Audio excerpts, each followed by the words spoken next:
Page 65. Eating pepinos, cucumbers sprinkled with salt and ground chiles. I'm thirsty.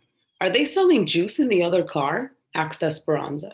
I would have worked at the railroad in Mexico, continued Miguel, as if Esperanza had not tried to change the subject. But it is not easy to get a job in Mexico.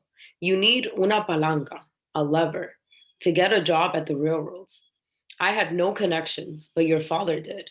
Since I was a small boy, he gave me his word that he would help me and he would have kept his promise. He always kept his promises to me. At the mention of Papa, Esperanza felt that sinking feeling again. She looked at Miguel. He quickly turned his head away from her and looked hard out the window, but she saw that his eyes were damp. She had never thought about how much her papa must have meant to Miguel. It dawned on her that even though Miguel was a servant, Papa may have thought of him as the son he never had.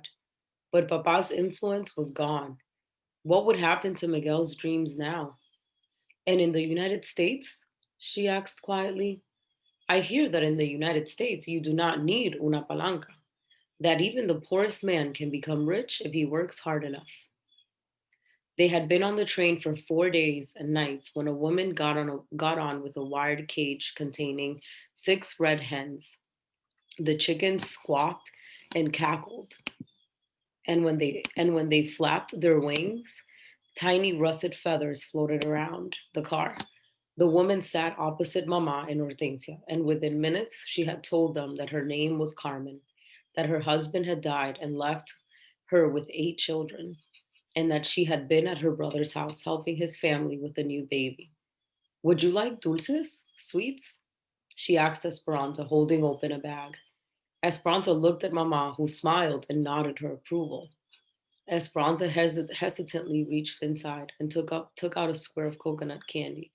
Mama had never permitted her to take candy from someone she didn't know before, especially from a poor person. Senora, why do you travel with the hens? Asked Mama. I sell eggs to feed my family. My brother raises hens, and he gave these to me. And you can support your large family that way? Asked Hortensia. Carmen smiled. I am poor, but I am rich. I have my children, I have a garden with roses, and I have my faith and the memories of those who have gone before me. What more is there? Hortensia and Mama smiled, nodding their heads. And after a few thoughtful moments, Mama was blotting away stray tears. The three women continued talking at the train as the train passed fields of corn, orange orchards, and cows grazing on rolling hills. They talked as the train traveled through small towns where peasant children ran after the caboose just for the sake of running. Soon, Mama was confiding in Carmen, telling her all that had happened with Papa and Tio Luis. Carmen listened and made clucking noises like one of her hens, as if she understood Mama's and Esperanza's problem. Esperanza looked from Mama to Carmen to Hortensia. She was amazed at how easily Carmen had plopped herself down and had plunged into intimate conversation. It didn't seem correct somehow. Mama had always been so proper and concerned about what was said and not said. In Aguascalientes, she would have thought it was inappropriate to tell an egg woman their problems. Yet now she didn't hesitate. Mama, whispered Esperanza, taking on a tone she had heard Mama use many times. Do you think it is wise to tell a peasant our personal business? Mama tried not to smile. She whispered back, It is all right, Esperanza, because now we are peasants too. Esperanza ignored Mama's comment. What was wrong with her? Had all of Mama's rules changed since they had boarded this train?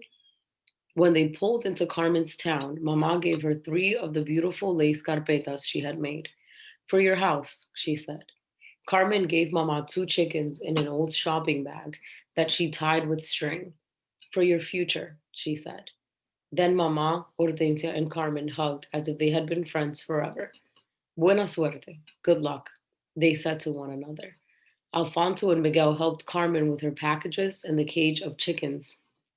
When Miguel got back on the train, he sat next to Esperanza near the window. They watched Carmen greet her waiting children, several of the little ones scrambling into her arms. In front of the station, a crippled Indian woman crawled on her knees, her hand outstretched toward a group of ladies and gentlemen who were finely dressed in clothes like the ones that used to hang in Esperanza's and Mama's closets. The people turned their backs on the begging woman, but Carmen walked over and gave her a coin and some tortillas from her bag. The woman blessed her, making the sign of the cross. Then Carmen took her children's hand and walked away. She has 8 children and sells eggs to survive. Yet, when she can barely afford it, she gave your mother 2 hens and helped the crippled woman, said Miguel. The rich take care of the rich, and the poor take care of those who have less than they have. But why does Carmen need to take care of the beggar at all? Said Esperanza. Look, only a few yards away is the farmer's market with carts of fresh food. Miguel looked at Esperanza, wrinkled his forehead, and shook his head. There is a Mexican saying, full bellies and Spanish blood go hand in hand. Esperanza looked at him and raised her eyebrows. Have you never noticed? He said, sounding surprised. Those with Spanish blood, who have the fairest complexions in the land, are the wealthiest. Esperanza suddenly felt guilty and did not want to admit that she had never noticed or that it might be true. Besides, they were going to the United States now, and it certainly would not be true there. Esperanza shrugged. It is just something that old wives say. No, said Miguel. It is something the poor say.